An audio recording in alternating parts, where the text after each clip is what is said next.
To enjoy this episode ad-free, please visit patreon.com/forensictales. Forensic Tales discusses topics that some listeners may find disturbing. The contents of this episode may not be suitable for everyone. Listener discretion is advised. It's a story that almost seems too far-fetched to be true.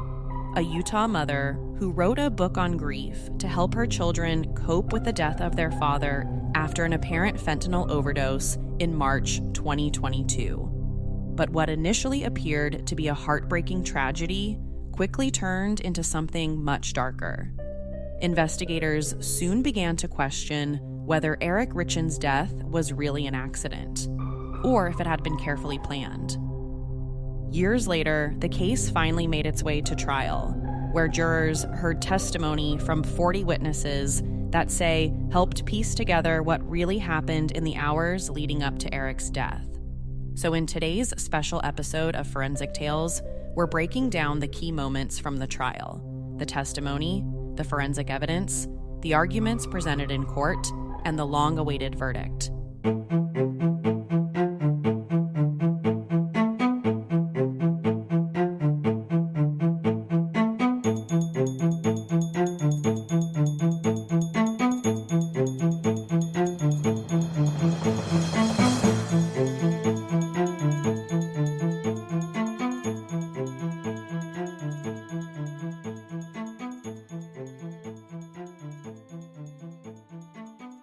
The last time we did a trial recap on this show, we covered the so-called au pair affair murder, where Brendan Banfield was convicted of murdering 2 people, including his wife, so he could be with the family's live-in nanny. And when we covered that case, I opened the episode by saying that if you had pitched this case as a movie script, it probably would have been rejected for being too much. I also said that sometimes while watching the trial, I had to remind myself that these are real people. All of this was real. Once again, I find myself thinking the same exact things. How is this story even real? A mother accused of killing her husband and then writing a children's book about it? That storyline almost seems too far-fetched to be true. But once again, I've been proven wrong. All of it is very, very real. And it played out in a real courtroom right in front of our eyes over the last few weeks. I got so many responses from you about wanting to see more of these trial recaps. So whether or not you followed the Kouri Richins trial, this episode will get you completely up to speed. But before we get there, let's take a step back and go over what exactly led us here, who Kouri is, who Eric was, and why this case has become so popular in the media. Eric and Kouri Richins got married on June 15th, 2013, and would eventually have 3 sons together. But almost from the moment they walked down the aisle, their relationship was strained by finances. Even before they said their I do's, the couple signed a prenuptial agreement outlining how their finances would be handled if the marriage ever ended. The document even specified that several of Eric's business assets would remain in his ownership if the couple divorced. The business was C&E Masonry, a construction business Eric owned with his friend and business partner Kouri Richins, someone the jury heard from during the trial. But there were a few exceptions in the prenup. If Eric were to die while the couple was still legally married, Kouri could potentially claim ownership of certain assets that otherwise would have remained his. That was a key detail to the prosecution's claim that the motive to kill Eric was so that Kouri could inherit all his assets. Although they were clearly having a lot of marital issues at the time of his death, Eric and Kouri were still legally married when he died. At the time, the agreement was simply a financial precaution, something many couples put in place before marriage. But during the trial, prosecutors argued that money would become a major source of tension between the two. Through trial testimony, we learned that between roughly 2015 and 2017, Kouri allegedly began taking money from Eric to support real estate deals involving the buying and selling of homes. She was essentially using the money to flip houses. Then in March of 2019, prosecutors say she opened a line of credit tied to a bank account Eric didn't know existed.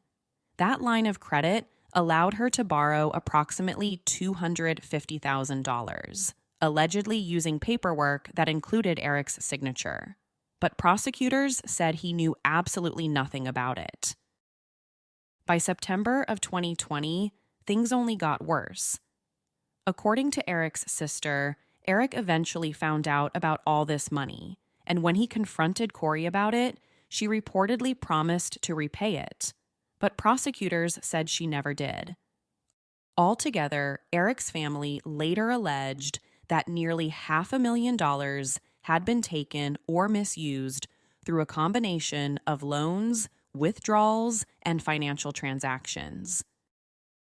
It was around this same time that Eric began taking steps that prosecutors said show he was increasingly concerned about his financial situation. In October of 2020, he reportedly consulted both a divorce attorney and an estate planning lawyer. He updated his will and created a trust known as the Eric Richins Living Trust. Under the new estate plan, control of his assets would pass to the trust, which would be managed by his sister, Kouri Richins Benson, for the benefit of Eric's children. He also transferred his ownership interest in his business into that trust, and he changed the beneficiary on a $500,000 life insurance policy. Instead of naming Kouri, he designated the trust as the beneficiary. If you ask prosecutors, this was a sign that Eric no longer trusted Kouri when it had to do with anything involving money. Then, in early 2022, Kouri allegedly attempted to change the beneficiary on a separate $2 million life insurance policy. Prosecutors said the beneficiary was changed to her without Eric's authorization, but the change was later discovered, and the insurance company restored the original beneficiary, Eric's business partner. Not long after that, in late January of 2022, investigators said Kouri began asking her housekeeper, who was a known drug user, about obtaining certain pain medication. She told the housekeeper that it was an investor friend who was dealing with a back injury. Some hydrocodone pills were later left at a house in Midway, Utah, where Kouri had been renovating a property. But that was only the first of at least 4 drug purchases. Just weeks later, she asked the housekeeper for more drugs, but this time she asked for something stronger. According to court filings, she referred to it as the Michael Jackson stuff. This is where prosecutors said Kouri obtained the fentanyl used to poison Eric. They said that, in total, Kouri's housekeeper turned over between 15 and 20 fentanyl pills in the weeks leading up to his death. On top of financial issues, Kouri and Eric had other issues in their marriage, including affairs. At trial, we learned that at the time of Eric's passing, Kouri had been seeing a boyfriend for some time. There were also allegations that Eric may have had an affair. Although, to be fair, those claims aren't as credible. We know Kouri had a boyfriend because he would eventually take the stand for the prosecution. As far as how Kouri did it, prosecutors said she slipped the drugs into a cocktail they both shared together the night before his death. They made a couple of Moscow mules to celebrate the closing of one of Kouri's properties. So they were celebrating. But according to prosecutors, that's when Kouri poisoned him. Just hours after drinking the Moscow Mule, Kouri found him dead in the couple's bed. But that wasn't the first time. On top of murder charges, Kouri was also charged with attempted murder. Prosecutors claimed that she first attempted to poison Eric on Valentine's Day by slipping the drug into a sandwich she had purchased for him. When Eric's autopsy was performed, the amount of fentanyl in his system was approximately 5 times higher then the level typically considered fatal. In the months that followed, the case remained under investigation. Then, in March of 2023, another development in the story began attracting national attention. Kouri published a children's book titled Are You With Me? The book was written to help children cope with the loss of a parent. She also appeared on a television program promoting the book, explaining that she had written it to help her children deal with the sudden loss of their father. But just weeks later, the investigation took another dramatic turn. On May 8th, 2023, she was arrested and charged with aggravated murder, along with several additional felony counts related to drug possession and distribution. And with such bizarre facts, it's no wonder this case made national headlines. That now brings us to the start of the trial, February 23rd, 2026. The entire thing was televised. And as I logged in each day to watch it through Court TV's live stream, I was surprised that so many people were tuned in. Almost every time I logged on to watch, there would literally be thousands of other people watching the live stream. It was like people just couldn't look away from this. And everyone was so interested to see how this would turn out. Is Kouri Richins a greedy killer who took out her husband to inherit his money and start a new life without him? The entire trial lasted 15 days. That included opening statements, the prosecution's case, and closing arguments that were delivered the same day the jury reached the verdict. And as we're about to talk about, the defense chose not to put on a case. That meant not only did Kouri not testify, but her lawyers also didn't call a single witness. Prosecutors called a total of 40 witnesses during their case in chief. They held the entire burden of convincing this jury that Kouri was guilty beyond any reasonable doubt. Those witnesses included law enforcement officers who led the investigation, Eric Richins' family members and friends, the drug users who supplied Kouri the drugs, the Richins family private investigator, and several expert witnesses. And although prosecutors didn't have the murder weapon, proof of exactly how Kouri poisoned Eric with the fentanyl, they had a very, very strong circumstantial case. So instead of going through each one of those 40 witnesses, let's focus on the main ones, including the forensic evidence. Arguably, the biggest witness prosecutors had was Carmen Lauber, the family's housekeeper, who sold Kouri the drugs. Without her testimony, the state didn't have much of a case because she's the one who put the lethal drug in Kouri's possession right before Eric was killed. Carmen had worked as the Richins housekeeper for several years and cleaned their house every other Friday. So during this time, Kouri and Carmen got to know each other pretty well. And over the course of their relationship, Kouri got to know that Carmen had access to illegal street drugs. So at trial, Carmen testified about obtaining drugs 4 different times for Kouri. She said she first approached her in early February 2022. But the second time, Kouri asked for something stronger. So Carmen asked a friend if they knew anyone with opiate pills and was told some fentanyl was available. She said she picked up $1,000 from a home Kouri owned in Midway, got a ride from a friend to purchase the fentanyl, and then buried the pills in the house's backyard fire pit. The third time she got drugs was later that month and happened in a very similar way. Carmen said Kouri told her that an investor friend of hers needed stronger pain pills. Kouri specifically asked for the Michael Jackson stuff. So this time, she said Kouri picked up the pills on Carmen's driveway in Heber City. In return for the drugs, Carmen said Kouri helped her get fake community service letters for drug court because she was spending time getting drugs for her instead of doing the community service she was supposed to be doing. But the fake letters didn't work, and Carmen ended up spending a day in jail. So that's how prosecutors said Kouri got the drugs. She used her family's very own housekeeper, who had access to it.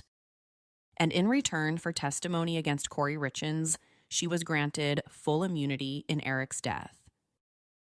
A part of Kouri's defense was that Eric may have gotten the fentanyl from some marijuana gummies she alleged he took, but prosecutors had an officer from the Summit County Sheriff's Office who testified that they didn't find any marijuana gummies inside the house. However, when Kouri's lawyers had an opportunity to cross-examine this police officer, he admitted that the search was limited to the couple's bedroom and master bathroom. The entire house wasn't searched the morning of Eric's death, so the marijuana gummies could have been somewhere else that the police failed to properly search. When it came to how Eric ingested the fentanyl and just how much there was, the prosecution had the medical examiner who performed his autopsy testify. And like I mentioned at the top of the episode, Eric had nearly 5 times the amount of fentanyl needed to kill someone. The medical examiner also testified that Eric had ingested it orally, so it wasn't given to him through a needle or any other method. It went directly into his system through his mouth. But a key forensic question at the center of this case is, how exactly did Eric orally ingest the drug? Did he accidentally get laced with it from those marijuana gummies Kouri alleged he occasionally took? Did he accidentally get it from one of the pain pills he allegedly took for his back pain? Or, like prosecutors alleged, did Kouri poison him with it in that cocktail she made him? They already proved that Kouri had obtained the drug from her housekeeper, but how exactly did he originally ingest it? Another interesting piece of forensic evidence at trial was the fact that Eric didn't just have fentanyl in his system. He also had ethanol, quetiapine, and acetylfentanyl. What's even more puzzling is that quetiapine is a generic for a popular antipsychotic medication. The reason that's interesting is that Kouri was prescribed that drug. So, in other words, Eric had some of Kouri's prescription medication in his system at the time of his death. If you ask the prosecution, they say Kouri was the one who gave it to him in another attempt to poison him. But if you asked her defense lawyers, they would probably say it's more proof of Eric's alleged drug use. Not only did he occasionally use marijuana gummies, but he was also a pill popper. A major part of Kouri's defense was that Eric could have gotten the fentanyl from any of the other drugs she claimed he did. Although that's a claim many of the prosecution witnesses denied. Most of them, including Eric's family members, friends, and business partner, said they never knew Eric to do any drugs. His own business partner said Eric would often work through extreme physical pain without even taking a Tylenol. That's just the kind of person he was. When Kouri called the medical examiner's office to find out more about Eric's toxicology, the medical examiner told her that the medication had been found in his system, but Kouri pretended not to know what that was. It's like she didn't even know the name of her own prescription medication. Now back to the question about how exactly Kouri administered the drug to Eric. Brian Holden, a forensic scientist at the Utah State Crime Lab, testified for the state that he tested a total of 19 items for the presence of fentanyl. But none of those tests came back positive. But I think the biggest miss was that he never tested the hydrocodone bottles found in the master bedroom. And the reason why that's such a miss is that Kouri's defense alleges that's how Eric could have ingested the fentanyl. So why not test the bottle now? Well, according to the prosecution's own witnesses, that pill bottle was destroyed at the medical examiner's office, so it will never be forensically tested. Another key piece of forensic evidence at trial was the digital and financial evidence.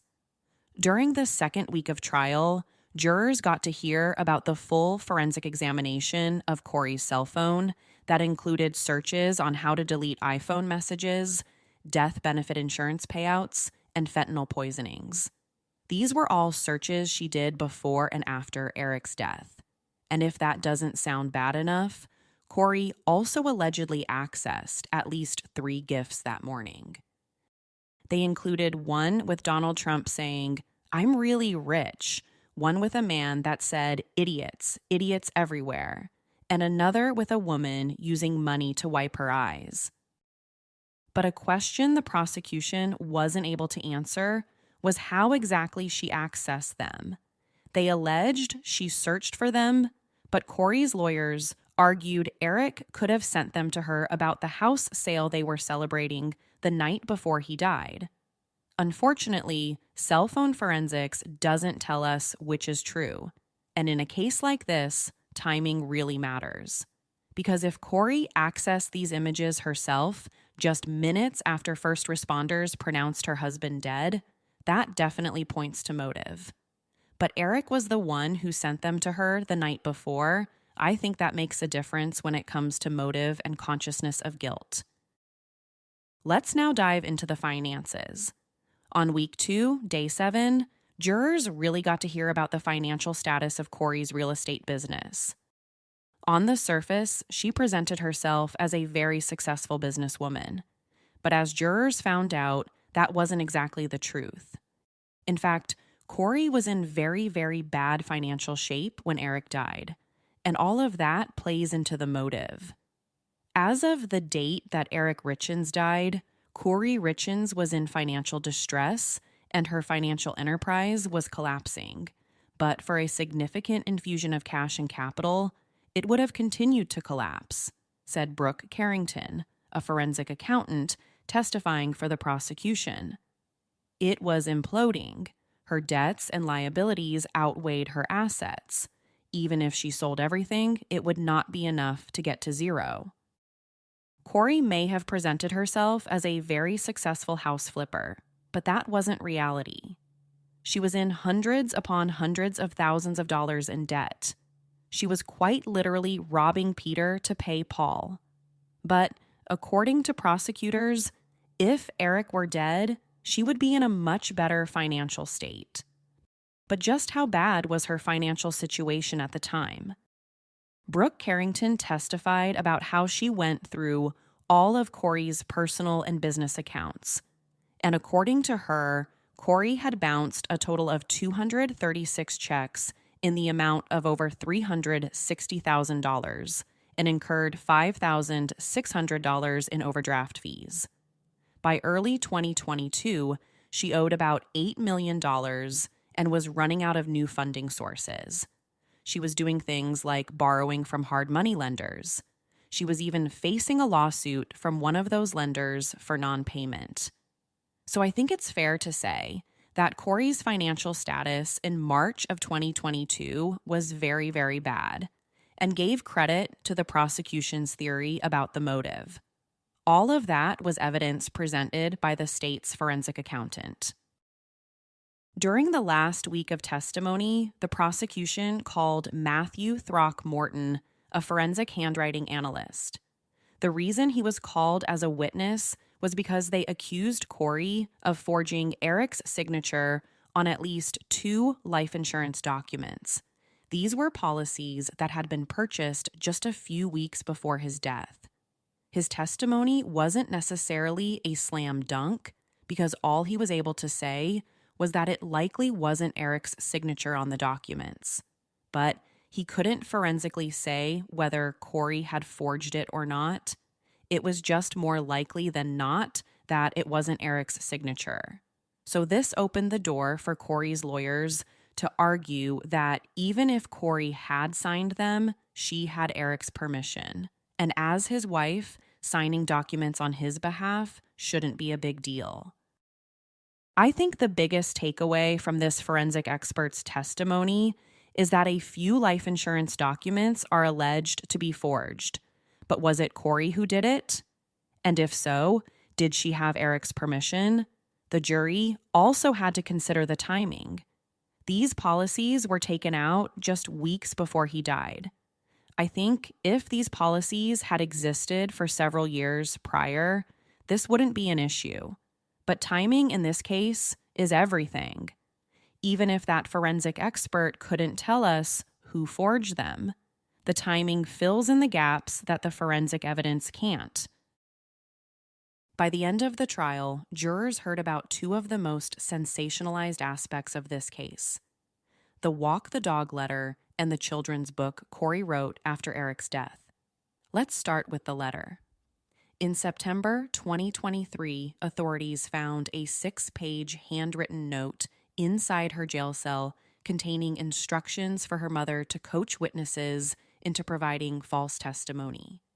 The reason it's called the Walk the Dog letter is because written across the top of it is "walk the dog" in all capital letters.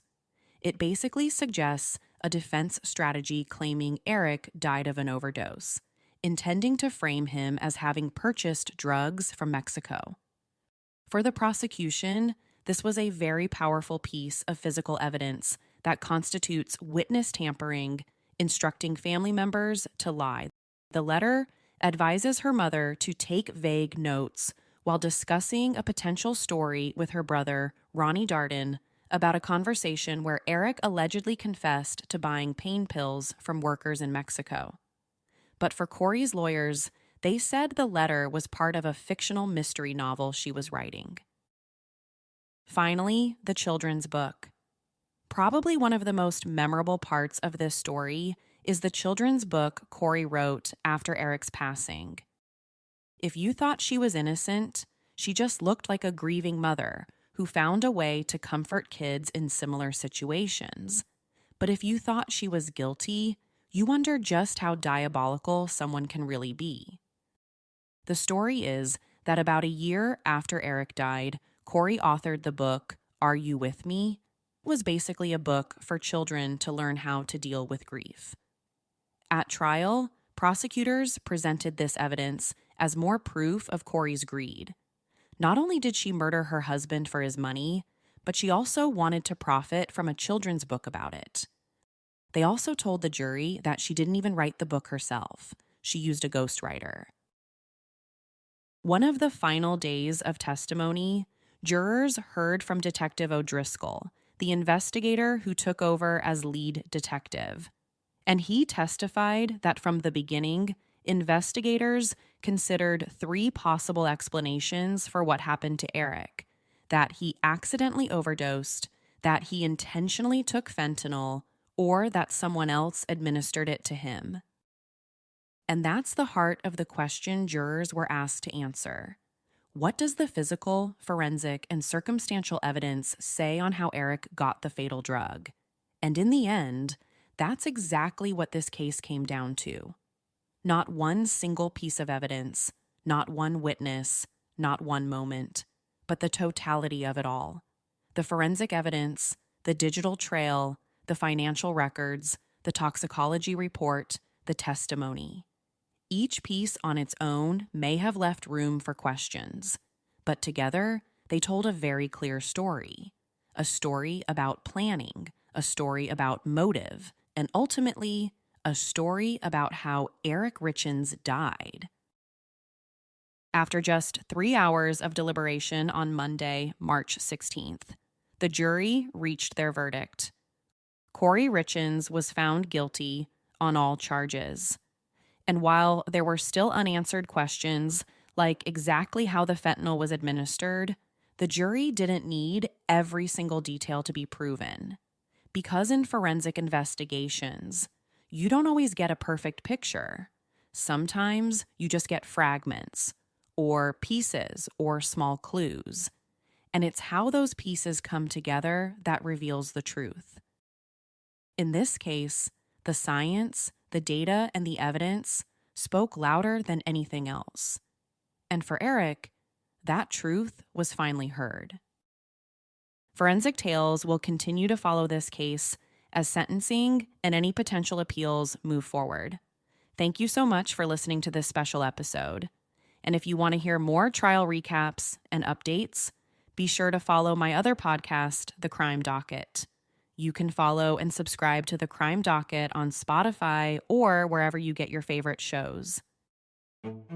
Forensic Tales is a Rockefeller audio production. The show is written and produced by me, Courtney Fretwell. If you'd like to support the show and help fund research, production, and editing, you can do so with a small monthly contribution on Patreon. Patreon supporters get early access to ad-free episodes and exclusive bonus content.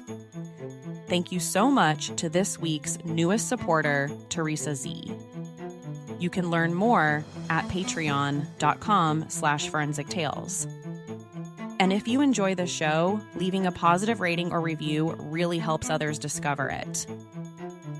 For a full list of sources used in this episode, visit forensictales.com. Thank you for listening, and I'll see you next week. Until then, remember, not all stories have happy endings.